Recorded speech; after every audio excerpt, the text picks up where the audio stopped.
नमस्कार दोस्तों, मैं उत्सव कुमार आप सभी का आपके अपने YouTube चैनल उत्सव मैथ्स में स्वागत करता हूं।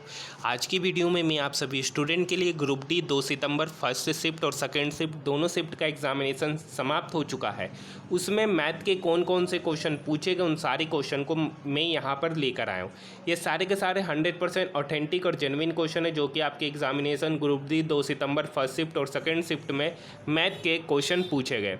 अगर आपको हमारा वीडियो पसंद आए तो आप हमारे चैनल को सब्सक्राइब कर सकते हैं, साथ ही साथ इस वीडियो को अपने दोस्तों के साथ शेयर कर सकते हैं। तो आइए दोस्तों, आज की वीडियो को हम लोग शुरू कर सकते हैं। और वैसे स्टूडेंट जो ग्रुप डी का एग्जामिनेशन दे रहे हैं उनका आज या कल आने वाले किसी भी शिफ्ट में अगर उनका एग्जामिनेशन है, उनको जो भी मैथ के क्वेश्चन याद रहे, टेलीग्राम मैसेज का लिंक इस वीडियो के डिस्क्रिप्शन में दे रखा है, आप वहाँ जाकर मुझे मैथ के क्वेश्चन भेज सकते हैं। एक क्वेश्चन पूछा है, if roots are 4 - 2 √5 and 4 + 2 √5 then find quadratic equation. यानी कहने का मतलब है कि अल्फ़ा दे रखा है 4 - 2 √5 और बीटा दे रखा है 4 + 2 √5। तो आपको निकालना पड़ेगा अल्फ़ा प्लस बीटा। तो यहाँ से अल्फ़ा प्लस बीटा निकालेंगे तो 4 + 4 8 हो जाएगा और -2 √5 + 2 √5 कट जाएगा।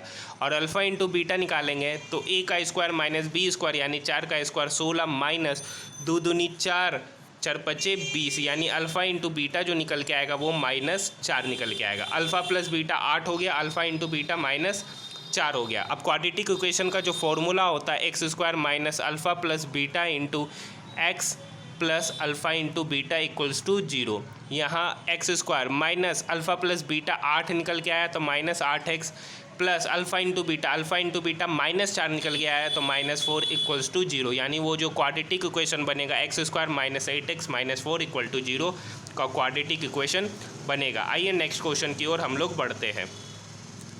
एक क्वेश्चन पूछा है कि 0.784 का रेकरिंग प्लस 0.876 का रेकरिंग पूछा है। यहाँ पे क्वेश्चन था 0.784 पर यानी 84 पर रेकरिंग है प्लस 0.876 पर रेकरिंग है। इसका ऐड करना था इस दोनों को और उसको P/Q के रूप में लिखा था। तो पूछा P/Q क्या होगा। तो यहाँ पर 0.784 पर रेकरिंग है,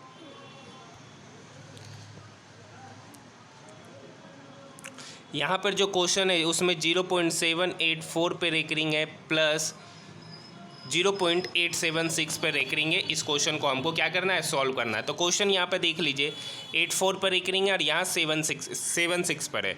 तो लिखेंगे 784 - 7/990। इधर लिखाएगा 876 - 8/990। ठीक है, यहाँ 990 जितना नंबर पे रेकरिंग हो जाता उतना 9 और जितना नंबर पे रेकरिंग नहीं होता उसके बदले उतना 0 डेसिमल के बाद। 784 में से अगर हम 7 घटा देंगे तो आपका निकल के आ जाएगा 777/990। यहाँ 876 में से अगर हम 8 घटाते हैं तो आपका निकल के आ जाएगा 868/990। अब 868 और 777 को जोड़ेंगे तो 8 - 7 = 15 का 5 बाकी 1 6 - 6 = 12 1 13 और 1 14 और 8 - 7 = 15 1 1645/990 1645/990 5 4 9 10 6 16 इसी रूप में लिखाएगा, P/Q के रूप में लिखाएगा। हो सकता है कि ये और कटेगा, ये कटेगा 5 × 15 1 5 दूनी 10 4 5 9 45 इधर कटेगा 5 × 5 4 5 9 45 5 8 40 329/198 इस क्वेश्चन का सही उत्तर होगा। यही P/Q के रूप में लिखाएगा। आइए नेक्स्ट क्वेश्चन की ओर बढ़ते हैं। देखिए ये क्वेश्चन आज फर्स्ट शिफ्ट में भी पूछा गया और सेकंड शिफ्ट में भी पूछा गया। सेकंड शिफ्ट का डाटा नहीं मिला है कि मोड क्या दे रखा था, मीडियन क्या दे रहा था, लेकिन एक क्वेश्चन पूछा गया कि मीन मीडियन मोड के फॉर्मूला से फर्स्ट शिफ्ट में भी क्वेश्चन पूछे गए और सेकंड शिफ्ट में भी क्वेश्चन पूछे गए। क्या क्वेश्चन पूछा गया है, देखिए। मोड को इंग्लिश में बहुलक कहते हैं, मीडियन को माध्यिका कहते हैं और मीन को माध्य कहते हैं। और आपको पता है कि जो बहुलक होता है वो 3 टाइम्स ऑफ माध्यिका होता है -2 टाइम्स ऑफ माध्य होता है। बस यहाँ पे वैल्यू पुट करना है। यहाँ पर बहुलक दे रखा है 61.2 बराबर सॉरी बहुलक बराबर होता है 3 टाइम्स ऑफ माध्य का, यानी 3 इंटू 59.2 माइनस 2 टाइम्स ऑफ माध्य, जो कि मीन इंग्लिश में मीन करते हैं। तो यहाँ पर बस 3 इंटू 59.2 को मल्टीप्लाई कीजिए। तो 3 इंटू 59.2 को मल्टीप्लाई करेंगे तो वो हो जाएगा 3 दूनी 6 पॉइंट 9 तिया 27 का 7, बाकी 2 5 15 और 16 17, 177.6। 177.6 में से 61.2 क्या करेंगे, सब्ट्रैक्ट करेंगे। तो यहाँ सब्ट्रैक्ट कर देते हैं, तो यहाँ हो जाएगा 6 में से 2 गया 4, 7 में से 6 गया 1 गया 6, 7 में से 6 गया 1, 116.4। दो माध्य का वैल्यू 2 टाइम्स ऑफ माध्य बराबर हो गया 116.4। तो माध्य का वैल्यू निकालना है, इंग्लिश में मीन बोला जाता है। 2 पचे 10, 1 2 अट्ठी 16, 2 दूनी 4, यानी जो माध्य यानी मीन निकल के आएगा वो आपका 58.2 निकल के आएगा। ये पहला शिफ्ट में क्वेश्चन पूछा गया। दूसरा शिफ्ट में भी यही क्वेश्चन पूछा गया है, मीन मीडियन मोड का फॉर्मूला से ही क्वेश्चन पूछा गया है, लेकिन डाटा नहीं मिला है कि क्या क्वेश्चन है। देखिए, एक निकालना, find the area of triangle whose vertex are 2,3, 3,6, 4,3। देखिए, इस एरिया का, इस ट्राइंगल का एरिया निकालना है जिसका वर्टेक्स 2,3, 3,6 और 4,3 है। Area of triangle coordinate geometry में जो फॉर्मूला होता है 1/2 into x1 into y2 minus y3 plus x2 into x2 into y3 minus y1 plus x3 into y1 minus y2 का मोड होता है। ये मोड होता है क्योंकि प्लस माइनस, क्योंकि एरिया ऑफ ट्रायंगल हमेशा पॉजिटिव आएगा, अगर नेगेटिव आता है तो मोड लेने की वजह से वो पॉजिटिव हो जाएगा। बस यहाँ कुछ नहीं करना, x1 यहाँ 2 है, y1 यहाँ 3 है, x2 यहाँ 3 है और y2 यहाँ 6 है, x3 यहाँ 4 है और y3 यहाँ 3 है। बस इसी वैल्यू को यहाँ पर पुट करेंगे, एरिया ऑफ ट्रायंगल निकल कर आ जाएगा। आइए नेक्स्ट क्वेश्चन की ओर बढ़ते हैं। मैं आपको पहले बता दे रहा हूँ, हर एक शिफ्ट में क्वाड्रेटिक इक्वेशन से कम 2 क्वेश्चन पूछे जा रहे हैं।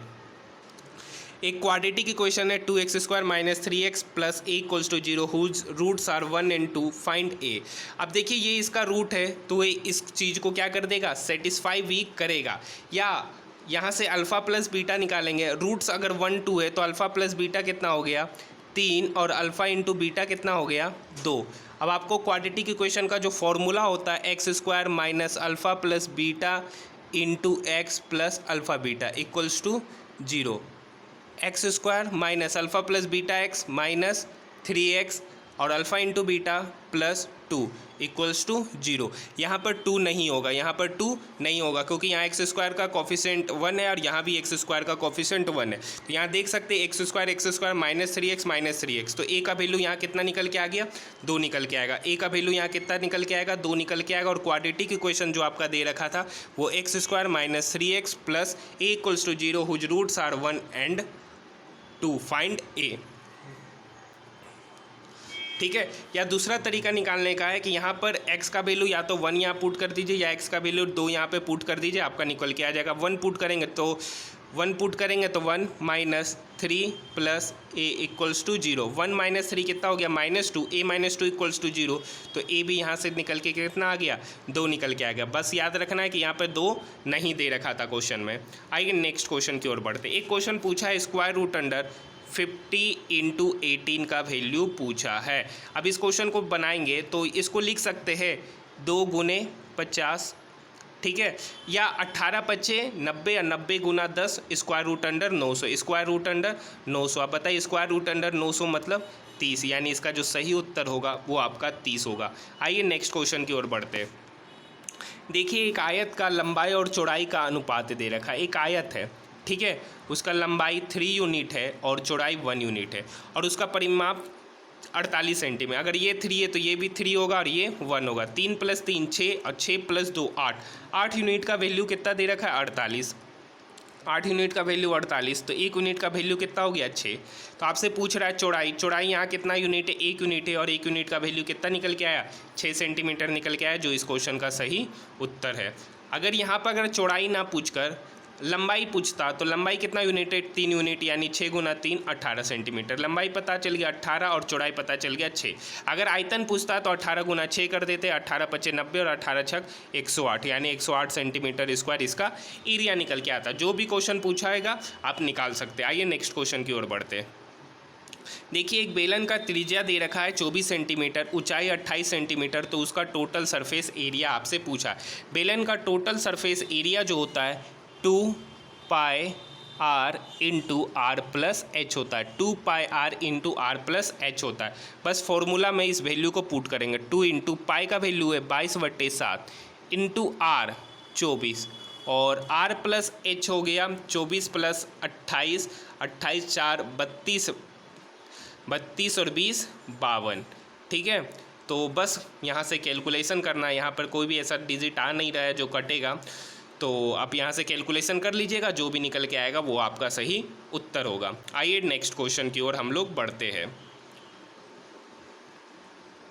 देखिए दो संख्याओं का योग 35 दे रखा है और उसका एलसीएम 306 है, तो संख्या ज्ञात कीजिए। तो संख्या ज्ञात कीजिए। मान लिया कि एक संख्या x है तो दूसरी संख्या क्या होगा 35 माइनस एक्स। अब उस दो संख्या का एलसीएम 306 दे रखा है। अब उस दो संख्या का एलसीएम 306 दे रखा है, तो संख्या हमको क्या करना है, ज्ञात करना है। तो इस क्वेश्चन को भी आप क्या कर लीजिएगा, खुद से कैलकुलेट कर लीजिएगा, क्योंकि इस दोनों का मल्टीप्लिकेशन ही कितना दे रखा है 306 दे रखा है। इस दोनों का मल्टीप्लिकेशन ही कितना दे रखा है 306 दे रखा है। यहाँ से एक क्वाड्रेटिक इक्वेशन बनेगा, उस क्वाड्रेटिक इक्वेशन को सॉल्व कीजिएगा, उससे आपका आंसर निकल कर आ जाएगा। आइए नेक्स्ट क्वेश्चन की ओर बढ़ते हैं। यहाँ स्क्रीन छोटा है, स्क्रीन छोटा होने की वजह से यहाँ क्वेश्चन को कैलकुलेट करने में थोड़ा सा क्या होता है, समस्या होता है। तो मैं आपको सिर्फ लैंग्वेज बता दे रहा हूँ, इसको सॉल्व कैसे करना आप घर पर इसे खुद से सॉल्व कर सकते। एक क्वेश्चन सेकंड शिफ्ट में पूछा गया है कि त्रिज्या 7 सेंटीमीटर दे रखा है, तो अर्धगोले का आयतन क्या होगा। अर्धगोले का जो आयतन होता है 2/3 पाई, पाई का value 22/7 into r cube, r यानी 7 इंटू 7 इंटू 7 होगा। एक 7 से एक 7 कट गया, 7 49, अब 22 दूनी 44, 44 इंटू 49/3 कर दीजिए, 44 इंटू 49/3 कर दीजिए। जो भी निकल के आएगा वही आपका सही उत्तर होगा। 44 इंटू 49/3 कर दीजिए, जो निकल के आया वही उस क्वेश्चन का सही उत्तर होगा। आइए नेक्स्ट क्वेश्चन है, ये भी क्वेश्चन आपका सेकेंड शिफ्ट में पूछा गया। 20 + 20 tan square theta whole divided by 50 + 50 cot square theta. तो यहाँ से 20 कॉमन ले लेंगे तो अंदर क्या हो जाएगा 1 + tan स्क्वायर थीटा, अंदर क्या हो जाएगा 1 + tan स्क्वायर थीटा। नीचे क्या करेंगे 50 कॉमन ले लेंगे तो अंदर हो जाएगा 1 + cot स्क्वायर थीटा। ठीक है, यहाँ से 0 से 0 कट गया, बाहर हो गया 2/5 और 1 + tan स्क्वायर थीटा क्या होता है 1 + tan square theta sec square theta और 1 + cot square theta cosec square theta होता है। तो नीचे तो हो गया 2/5 और ऊपर हो गया 1 + tan स्क्वायर थीटा जो कि सेक स्क्वायर थीटा होता है और 1 + cot स्क्वायर थीटा जो कि कोसेक स्क्वायर थीटा होता है। आप बताइए sec square theta upon cosec square theta. अब ये कोसेक स्क्वायर थीटा है, ऊपर में जाके ये इसको नेक्स्ट स्टेप में हम लिखेंगे 2/5। सेक स्क्वायर थीटा को लिख देंगे 1/cos स्क्वायर थीटा और कोसेक स्क्वायर थीटा को लिखेंगे 1/sin स्क्वायर थीटा। ये साइन स्क्वायर थीटा ऊपर जाएगा तो ऊपर हो जाएगा 2/5 sin square theta upon tan square theta. अब sorry sine square theta upon sine square theta upon यहाँ हो जाएगा कोस स्क्वायर थीटा। बताइए sine square theta upon cos square theta क्या होता है tan स्क्वायर थीटा होता है। तो यानी इस क्वेश्चन का जो सही उत्तर हो जाएगा वो 2/5 tan स्क्वायर थीटा होगा, जो कि इस क्वेश्चन का सही उत्तर है। आइए नेक्स्ट क्वेश्चन। एक क्वेश्चन पूछा गया था total surface area of cuboid. Cuboid का टोटल सरफेस एरिया पूछा है। एक क्यूबॉइड है, क्यूबॉइड का टोटल सरफेस जो एरिया होता है 2 × LV + B × H + H × L होता है। जहाँ पर क्यूबॉइड का लेंथ ब्रीथ और हाइट तीनों दे रखा था, बस यहाँ पर उसको क्या करना था मल्टीप्लाई करना था। टाइम एंड वर्क से एक क्वेश्चन पूछा गया है कि A की कार्य क्षमता B से दुगनी है, B की कार्य क्षमता C से 3 गुनी है और वहाँ पर किसी काम को इतना दिन में करता है, तो वहाँ पे अल्टरनेट डे में काम कराया जा रहा है, तो ए या बी या सी तीनों मिलकर उस कार्य को कितने दिन में करेंगे। इस टाइप के क्वेश्चन भी आपके एग्जामिनेशन में पूछे गए। मैं आप सभी स्टूडेंट से एक बात कहना चाहूँगा कि वैसे स्टूडेंट जो सेकेंड शिफ्ट का एग्ज़ाम दिए हैं, उनको जो भी मैथ के मेमोरी बेस्ड क्वेश्चन याद है, इस वीडियो के डिस्क्रिप्शन में टेलीग्राम मैसेज का लिंक दे रखा है। आप वहाँ जाकर मुझे टेलीग्राम में क्वेश्चन क्या कर सकते, भेज सकते, ताकि मैं तीनों शिफ्ट का जब क्वेश्चन लेके आ रहा हूँ तो वहाँ पर 100% ऑथेंटिक क्वेश्चन के साथ सॉल्यूशन लेकर आऊँ। तो आज के लिए इतना ही, धन्यवाद।